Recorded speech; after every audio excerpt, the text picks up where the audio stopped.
Good morning. This is Akashvani. I'm Anuja Kumar with the World News.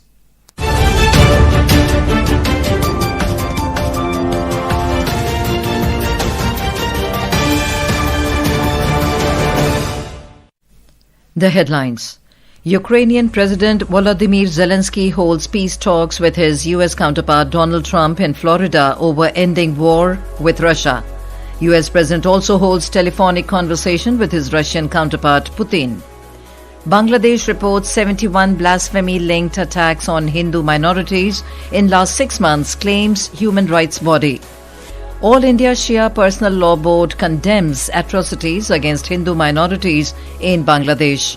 Dense fog disrupts flight operations at Delhi's IGI airport. Met Department issues orange alert for dense fog conditions over northern India.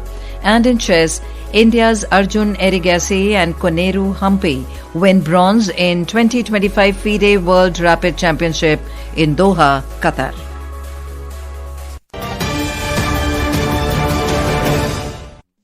And now the news in detail. Ukrainian President Volodymyr Zelensky met his U.S. counterpart Donald Trump at Mar-a-Lago in Florida last night over a peace plan to end war with Russia. Mr. Trump also had a phone call with Russian President Vladimir Putin of almost 2.5 hours prior to his meeting with the Ukrainian president. We have a report.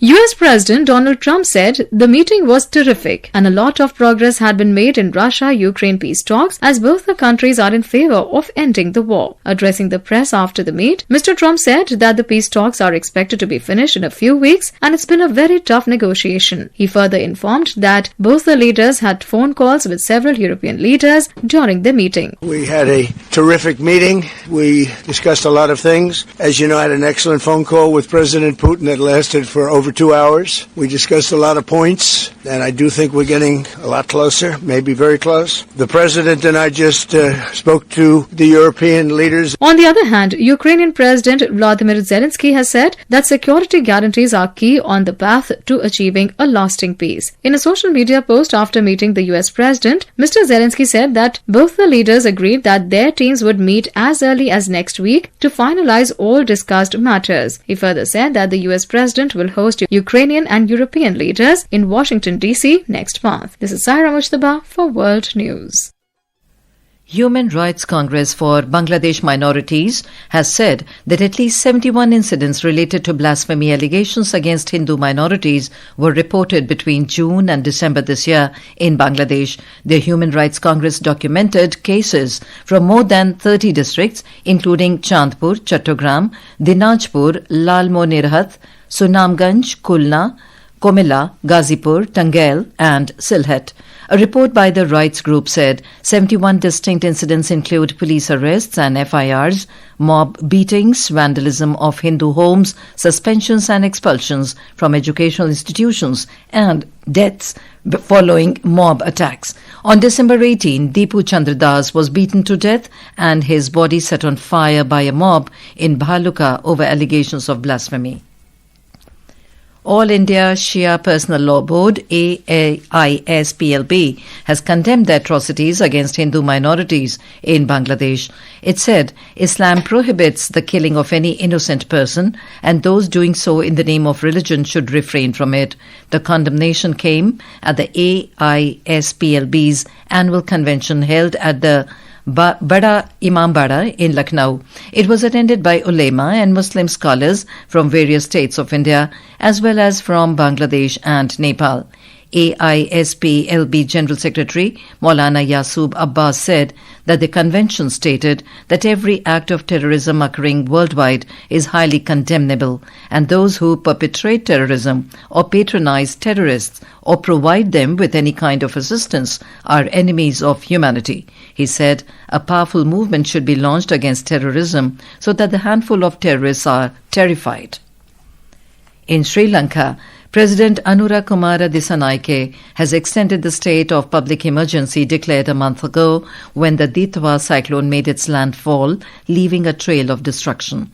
The gazette notifying the extension by 1 month was issued by the Secretary to the President to ensure protection of public order and the maintenance of supplies and services essential to the life of the community.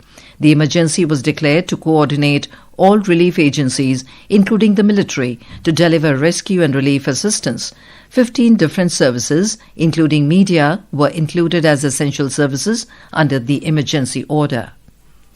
This is Akashvani. You are listening to World News. We bring you the top international news and updates from around the globe. Dense fog continues to disrupt visibility in Delhi and Noida, prompting travel advisories from Indira Gandhi International Airport and airlines. Passengers have been requested to contact their concerned airlines for their updated flight informations. Air India has issued a fresh travel advisory as it warned passengers of the probable disruption in flight operations in view of the intense foggy situations in the national capital. The airline said that proactive steps have been taken to minimize any disruption if there is a possibility of unexpected delays, diversions or cancellations. SpiceJet, in its recent advisory, also stated that all departures and arrivals at Delhi and their consequential flights might get affected due to concerns over poor visibility. Meanwhile, India Meteorological Department has issued an orange warning for dense to very dense fog conditions over northern India till the 31st of this month. The Met Department has also forecast cold wave conditions for today in the region. Dense fog conditions are also likely to prevail today over northeast India, East Madhya Pradesh, Odisha and sub-Himalayan West Bengal. The IMD further predicted thunderstorms and lightning over Andaman and Nicobar Island during the next 2 to 3 days. A strong winter storm moved east across the United States, bringing very different weather to different regions. Parts of the upper Midwest and Great Lakes saw heavy snow and strong winds with whiteout or blizzard conditions, making dangerous for travel and snowfall reaching more than a foot in some areas. At the same time, the South experienced warm, spring-like temperatures, but that warmth is ending fast as a sharp cold front moves in, bringing thunderstorms, rain and a sudden drop in temperatures. Cities like Atlanta, Dallas and Little Rock are expected to go from record highs to near freezing conditions within days. The storm has already led to many flight delays during the busy holiday travel season. In chess, India's Arjun Erigaisi and Koneru Hampi won the bronze medals in the men's and women's sections, respectively, as Magnus Carlsen and Alexandra Goria-Chikina won the titles in the 2025 FIDE World Rapid and Women's World Rapid Championships played in Doha, Qatar, yesterday. Carlsen finished with 10.5 points to claim his 6th World Rapid Chess title, with Vladislav Artemev, Erigaisi, Han Moke Niaman and Lena Dominiques Perez finishing tied second with 9.5 points at the end of the 13 rounds. Hampi claimed the bronze in the Women's World Rapid Chess Championship. In addition to the gold medal, she has already won twice in 2019 and 2024.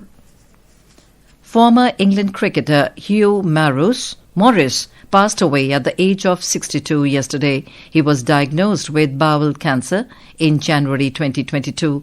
Morris was a prolific opening batter who won 3 test caps in 1991 and also led England A on tours to South Africa, the West Indies and Sri Lanka. As a cricketer administrator, Morris served as the chief executive of England and Wales Cricket Board.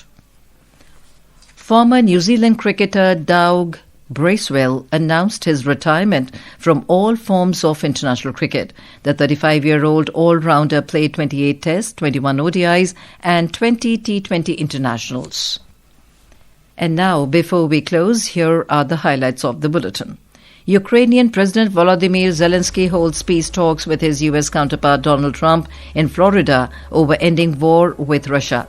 U.S. President also holds telephonic conversation with his Russian counterpart Putin. Bangladesh reports 71 blasphemy-linked attacks on Hindu minorities in last 6 months, claims Human Rights Body. All India Shia Personal Law Board condemns atrocities against Hindu minorities in Bangladesh. Dense fog disrupts flight operations at Delhi's IGI airport.